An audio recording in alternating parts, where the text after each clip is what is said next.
Bom, a gente está aqui com o João Carlos de Freitas Júnior, que a partir de agora eu vou chamar de Freitas, e a gente vai bater um papo sobre um pouco da história dele e, mais do que isso, os estudos dele para o concurso de delegado de polícia. Eu tenho certeza que é de curiosidade, de interesse de todo mundo, porque muita gente está estudando para o concurso de delegado de polícia. O Freitas foi aluno do CPIURS, no curso de segunda fase de delegado de polícia para a Polícia Civil de Goiás, especificamente, e ele foi aprovado justamente no concurso da Polícia Civil do Estado de Goiás. Então foi o nosso aluno mesmo para esse concurso mesmo. E eu fui delegado de polícia em Goiás também, então temos mais esse ponto em comum. Aqui ele trouxe o livro que eu escrevi, Paixão pela Vitória, e daqui a pouco, inclusive, eu vou fazer uma dedicatória, e que ele leu. Freitas, primeiro, obrigado por você ter vindo aqui, né, e a gente ter marcado esse café da manhã, viu? Para nós é uma honra. Eu que agradeço, assim, te conhecer pessoalmente, né? O cara é um ícone aí para nós que estamos na luta do concurso público, e agradeço a oportunidade de estar essa conversa. As pessoas, especialmente, elas procuram se inspirar e uma forma de se inspirar é entender como é que você decidiu estudar e como é que você estudou e por onde você passou. Conta um pouco pra gente aí. Então, eu comecei essa vida de concurso logo assim que eu saí do ensino médio, né? E aí eu queria fazer a faculdade de Direito, mas já queria fazer empregado, né? Então eu dediquei o ano de 2008 para estudar para concurso de nível médio, né? Então meu grande objetivo era passar num concurso de nível médio em 2008 e começar a faculdade de Direito em 2009. E assim eu fiz. Naquela época tinha bastante concurso de ministérios, e aí eu fui aprovado no Ministério das Relações Exteriores. Mora em Brasília, só pra... Isso. Naquela época eu já morava em Brasília e terminei o ensino médio em 2007. Em 2008 comecei esse projeto de concurso público de nível médio. Aí passei no Ministério das Relações Exteriores, na Agência Nacional de Transportes Terrestres, no Ministério da Saúde e no Ministério do Esporte. Aí no Ministério do Esporte eu fui o segundo lugar. E no Ministério do Esporte é bem bacana, porque ele foi 3 semanas depois do Ministério da Saúde. E eu nunca tinha passado dentro das vagas. E ter passado no Ministério da Saúde dentro das vagas me tirou um pouco da pressão, né? Assim, de você já ser aprovado, e me trouxe o segundo lugar. Comecei a faculdade em 2009, na UDF aqui de Brasília. E em 2010 comecei uma faculdade virtual junto com a faculdade de Direito para poder fazer concursos de nível superior que exigiam qualquer nível superior, como agente de polícia, né? E aí fiz essa faculdade virtual. 2 anos? 2 anos. Terminei em 2011. Assim que eu terminei, abri o concurso de agente de trânsito aqui do Detran DF. E aí eu tive a oportunidade de ficar em segundo lugar de novo para agente de trânsito. Assumi o agente de trânsito em 2013 e em 2014 me formei em Direito na UDF. Tive a oportunidade também de ficar em primeiro lugar dos formandos daquela época. A UDF premiava lá o primeiro lugar com uma pós. E aí depois decidi que queria ser delegado de polícia. Fiz aqui a PCDF um ano depois, reprovei na segunda fase por 0,35. Faz parte. E aí agora a PCGO, aí fui para o analista do TJ nesse meio termo. Hoje você é analista. Analista do TJ, da área judiciária, né, o AJJ, e assumi lá em outubro de 2016. E aí depois veio o concurso do delegado de Goiás, que foi anulado. Não fui candidato naquele concurso, senti que eu não estava preparado naquele momento, como eu tinha passado no TJ, não estava estudando, tinha dado uma pausa nos estudos, não fiz.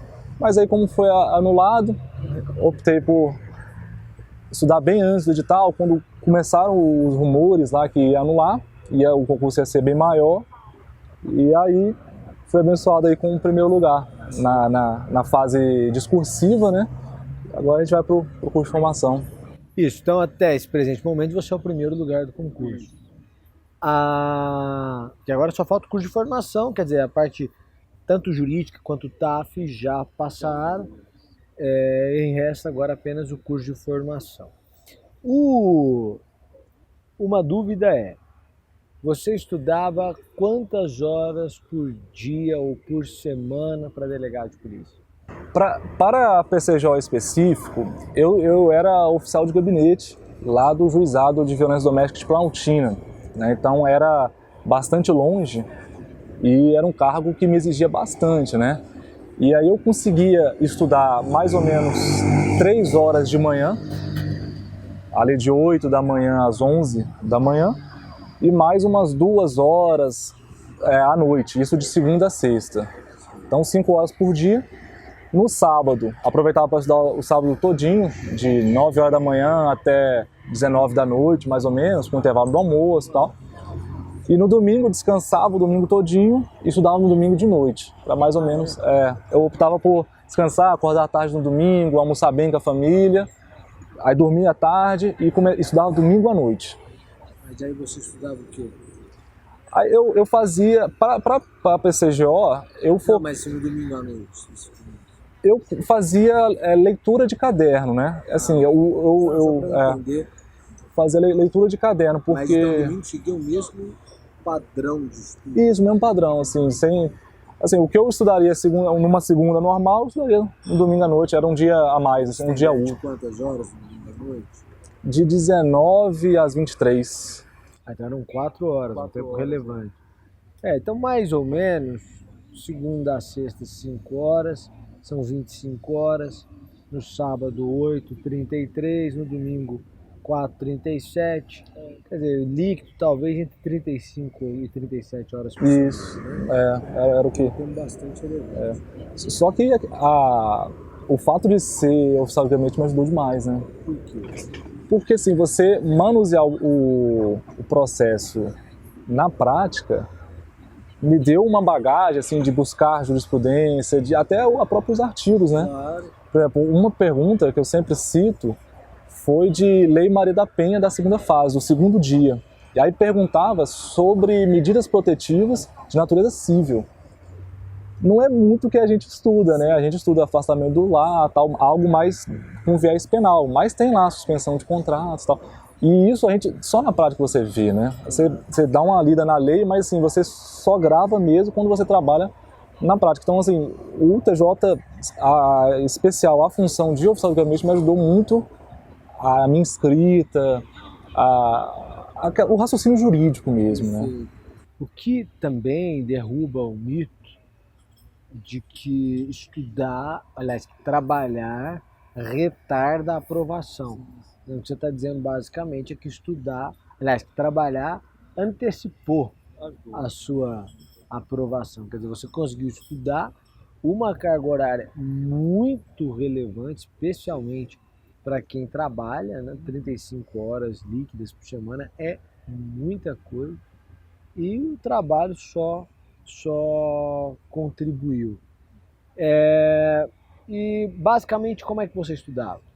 Eu foco muito nos cadernos, né? Os cadernos foram feitos por você ou por alguém? Por mim. Assim, eu vou lá, assisto uma videoaula ou assisto uma aula presencial, anoto o máximo de informação que eu consigo, passo para o Word, né? Se for videoaula, já faço direto ali no Word. Se for presencial, passo para o Word, anoto no caderno e passo para o Word. E vou turbinando aquele caderno. Então eu coloco questão que eu errei, atualização jurisprudencial, alteração legislativa, tudo naquele caderno. Que eu sempre pensei assim, acho que mais vale eu saber tudo que está no meu caderno do que ler um livro de 1.800 páginas e não captar aquela mensagem. Depois que eu via que eu estava dominando o que estava escrito no meu caderno, aí eu partia para a doutrina. Aí pegava as doutrinas clássicas, né, de processo penal que todo concurseiro usa, mas para aprofundar e não assim estudar, não começar pela doutrina, né? Eu sempre tinha o hábito de começar com uma aula presencial ou videoaula e fazer o caderno, né? Aí o caderno, por exemplo, você pega cadernos lá de inquérito policial, tem 60 páginas, mas foram 60 páginas com as minhas palavras de uma forma que eu consigo lembrar e com as questões que eu errei. Às vezes eu estou fazendo uma questão, errei, vou lá no capítulo, coloco lá embaixo, ó, errei essa questão, e tá lá.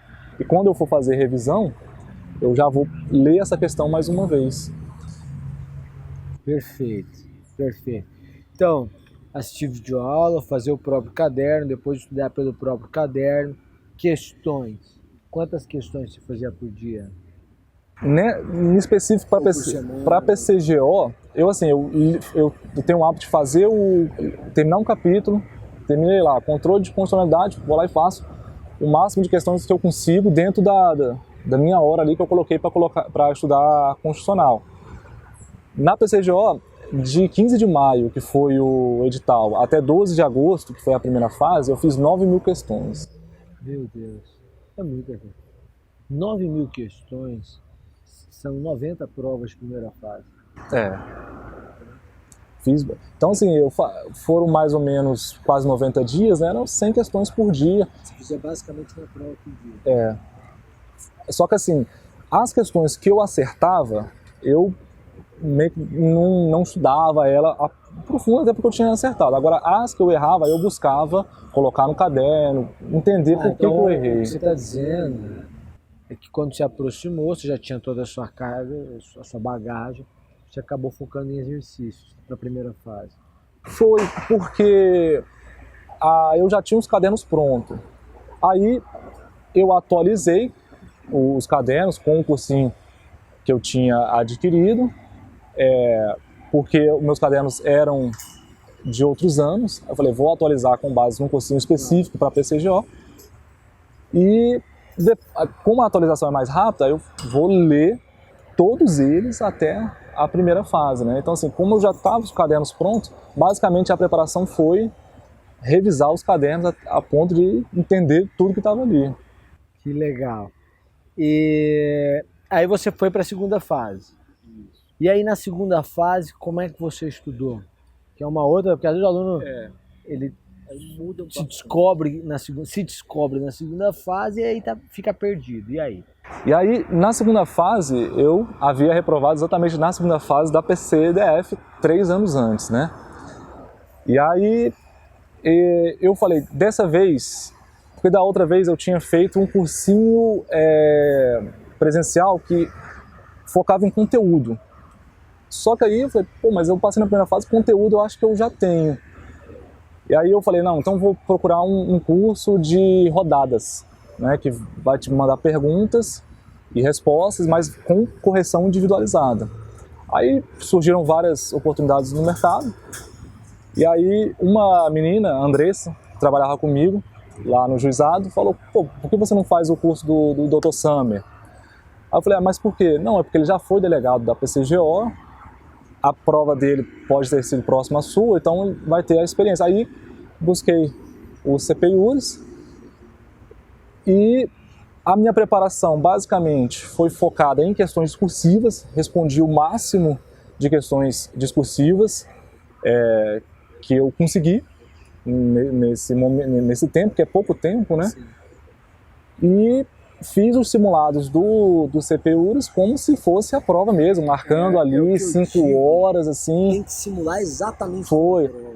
Teve uma questão lá, um dos simulados que eu não consegui terminar a última questão, eu poderia ali dar uma roubada ali, né, ficar meia hora a mais, eu falei, não, mas não vai ser isso que vai acontecer. E então essa tentativa de simular o máximo possível, acho que me ajudou bastante.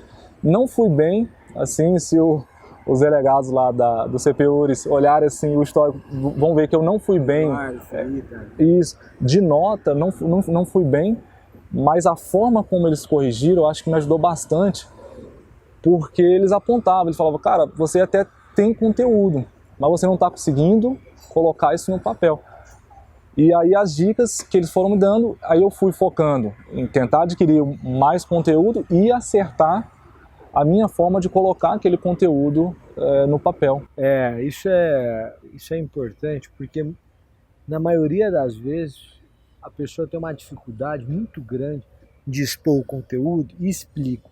É que na primeira fase, você não precisa expor o conteúdo, você precisa marcar. A pessoa te dá 5 alternativas, você marca uma, tá certo, foi para a próxima. Na segunda fase, não, você precisa escrever. Então você precisa dizer o que você sabe sobre aquilo. Na primeira fase você precisa dizer. E aí muda completamente a forma de cobrança, né? E as pessoas têm uma especial dificuldade, vão fazer introduções às vezes muito longas, a resposta que deve ser efetivamente dada fica para o final da questão discursiva e bem resumida, quando deveria ser o inverso. Enfim, eu penso isso também, né? E percebo isso também. Você, então agora delegado de polícia do estado de Goiás, resumindo, trabalhou no Ministério das Relações Exteriores, trabalhou no Detran, Primeiro na Agência Nacional de Transporte Terrestre. Agência Nacional de Transporte, a ANTT, né? Depois Detran, analista do TJ e DFT, e agora delegado da Polícia Civil do Estado de Goiás. Isso. Pronto, chega, né? De concurso a gente para por aí. Agora quero expandir o projeto de magistério, né? E ajudar outras pessoas a passar por isso, né? Isso é muito bacana. Né? Ministrar aula para quem presta concurso mantém o operador do direito atualizado, e isso é muito importante, mantém humanizado, porque você convive com pessoas que estão passando por uma fase que é de sacrifício, naturalmente, e permite que você cresça, né? Em conteúdo também. Você vai se aprofundando e vai crescendo. E você leu o livro ou só comprou o livro? Eu li depois da aprovação. Eu comprei depois da aprovação. Legal. Aí eu falei, agora eu vou... Já conheci um pouco da sua história, aí queria conhecer mais. Achei muito legal o capítulo que você fala da prova do PCJ, porque... Como você contou dos 3 dias, assim, meio que veio aquele flash, né, de como os 3 dias foram difíceis e tal. Eu achei bem legal. Que bom, eu vou fazer aqui. Bom, então é isso. Se você quiser passar uma mensagem para quem está estudando e está aí nessa... Então, a grande mensagem é não desistir, né? Às vezes as pessoas ficam por pouco, como eu fiquei por pouco lá aqui na PCDF. Eu já estava empregado ali, estava num cargo bom, que é o cargo de agente de trânsito, que está para ter concurso agora. Mas eu falei, se eu fiquei por tão pouco, eu vou continuar, bati na trave agora, uma hora vai dar certo. Tem que tentar conciliar também assim, a família e os estudos. Esse ritmo que eu falei de segunda a domingo foi só depois do edital, né? Antes do edital eu só estudava de segunda a sexta para manter um convívio familiar, um convívio com os amigos de faculdade, com os amigos de infância, porque senão é uma maratona de 42, né? Não adianta tentar estudar 100 horas semanais durante um mês que não vai conseguir manter, né? Então a mensagem é essa, é não desistir. Não é fácil, tem momentos que estressa mesmo, tem momentos que você fala, cara, isso aqui não é pra mim, mas aí respira, vai dar uma corrida e volta, que de repente o sol se abre e tal, e o ambiente muda e você consegue continuar nos estudos. E quando você passa, quando você vê lá o nome lá, realmente você vê que passou rápido, né? Passa rápido e vale a pena demais. Com certeza vale a pena. Resumindo, então, é não desistir, tenha um ritmo de estudo sustentável a longo prazo, conseguir isso com família, com amigos, intensifique os estudos quando o edital abrir e persista, porque uma hora as coisas se encaixam. É isso? Exato. Muito obrigado, Freitas. Agora eu vou fazer essa dedicatória aqui. Para mim é uma honra estar conversando com você, viu? Muito obrigado pela oportunidade. Tamo junto.